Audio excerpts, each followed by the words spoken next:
Today we are discussing the visit of External Affairs Minister Dr. S. Jaishankar to Sweden, where he participated in the EU-India-Pacific Ministerial Forum. He also met his counterparts from various nations on the sidelines. In his address later, Dr. S. Jaishankar made 6 very important points regarding the Indo-Pacific strategy and India-EU relations. Ambassador Pyle, when you see the points that Dr. S. Jaishankar has made, and he has also talked on a various number of subjects, how do you assess going forward the India-EU relationship when it comes to looking for the perspective on Indo-Pacific? First, let me say that concept that Indo-Pacific region is one economic space, one strategic space, and one political space is gaining more and more traction and more acceptance in the global strategic community, and different countries as well as regional groups are forming their own positions on how to deal with the Indo-Pacific region. And the European Union had come out with its strategy for cooperation in the Indo-Pacific in 2021, and we've seen ASEAN also came out in 2021. So this is a trend, and this is a work in progress, and it is very important that how European Union looks at Indo-Pacific is in harmony with how India looks at Indo-Pacific. And there is more scope for cooperation between India and European Union in this region. And in that context, the statement of our External Affairs Minister, Dr. S. Jaishankar, was very profound, and it had very clear points on where the Indian interests and European Union interests match and how to go forward in this area, that Indo-Pacific remains a peaceful and stable space where progress continues unhampered.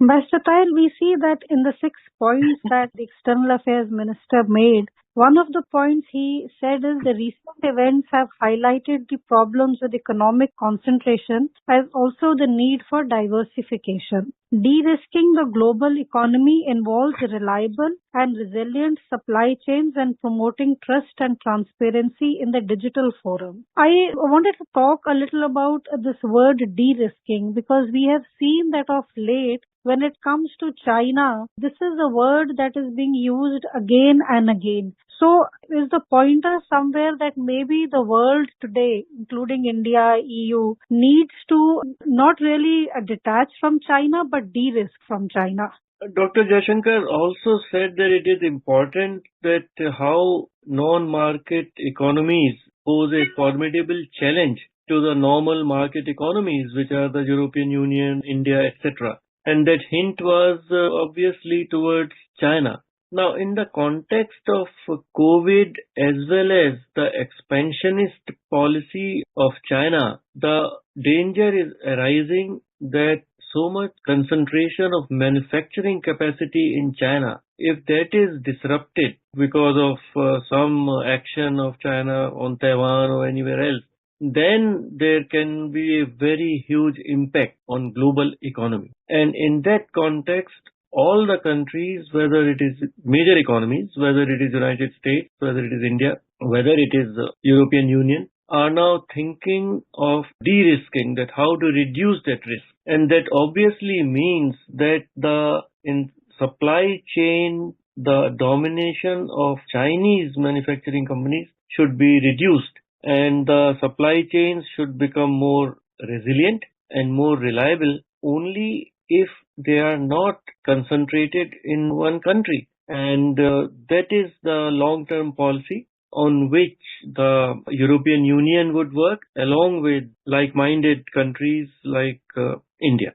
Ambassador Pyle, we also see another point which the External Affairs Minister made, and that deals with multipolarity. He said that the more European Union and Indo-Pacific deal with each other, the stronger will be their respective appreciation of multipolarity. a multipolar world is feasible only by a multipolar Asia. Do you feel that the world is actually moving towards multipolarity? And in that multipolarity, do you also see within Asia multiple power structures?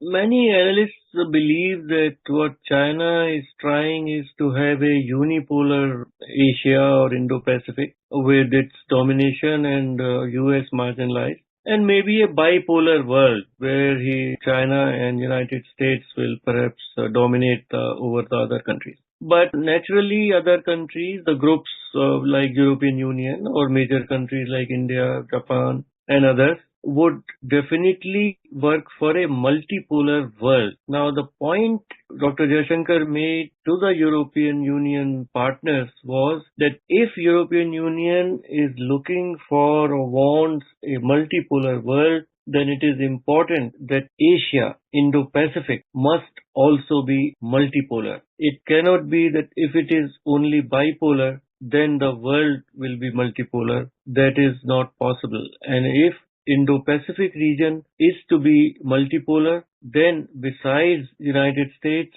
and China, there are other major poles can only be India and Japan, and European Union needs to think and work to strengthen India, Japan, Australia so that Indo-Pacific remains multipolar, and then naturally the world will also be multipolar. Ambassador Payal, we also see that one of the points the External Affairs Minister made is on the Quad. And he said that any evaluation of the Indo-Pacific will naturally factor in the Quad as a platform for global good. How do you think does the Quad play into the Indo-Pacific strategy as far as the European Union is concerned? Quad is a dialogue, strategic dialogue among India, United States, Australia, and Japan, which is looking very deeply on the present as well as future trends of Indo-Pacific. And many countries and even European Union have been a little hesitant in dealing directly with Quad because they feel that perhaps China may not like it because they see that Chinese see this as a group to contain China. But that is not the point. The point is that Quad is a dialogue to ensure that like-minded countries work together so that Indo-Pacific remains open, inclusive, stable, and peaceful. And that is the objective which European Union will fully share. And Dr. Jaishankar hinted when he said that Quad is a platform for global good. It is not a group or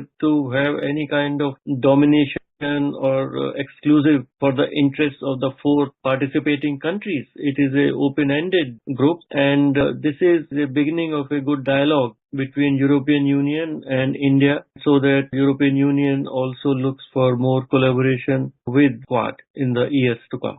Ambassador Payal, we also saw that the External Affairs Minister, he had a number of bilaterals on the sidelines. And in his address, he also said India and EU need a regular, comprehensive and candid dialogue, especially with regards to the Indo-Pacific. Would you then say that the dialogue and the meetings that happen between India, the EU as a bloc and the EU countries individually, that also needs to go up as India goes in its profile and as India grows economically? Yes, and the use of the word candid is important because India and European Union free trade agreement has been for discussion for a very long time, and it is important that that is finalized and European Union takes on board India's concerns because ultimately the action will be more and more in the economic field. So that's why the External Affairs Minister said that India and EU need regular, comprehensive and candid dialogue. And I would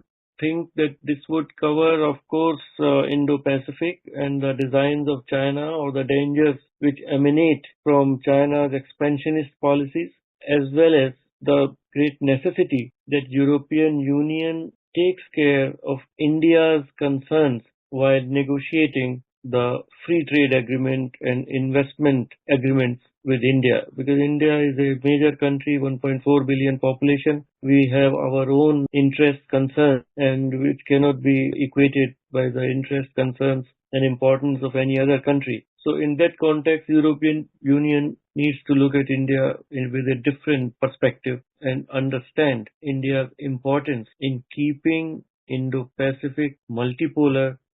And with these thoughts, we bring today's discussion to an end. We will continue our discussions on the Indo-Pacific and the EU-India relations in the near future. With this, we bring it to an end. Thank you. Thank you.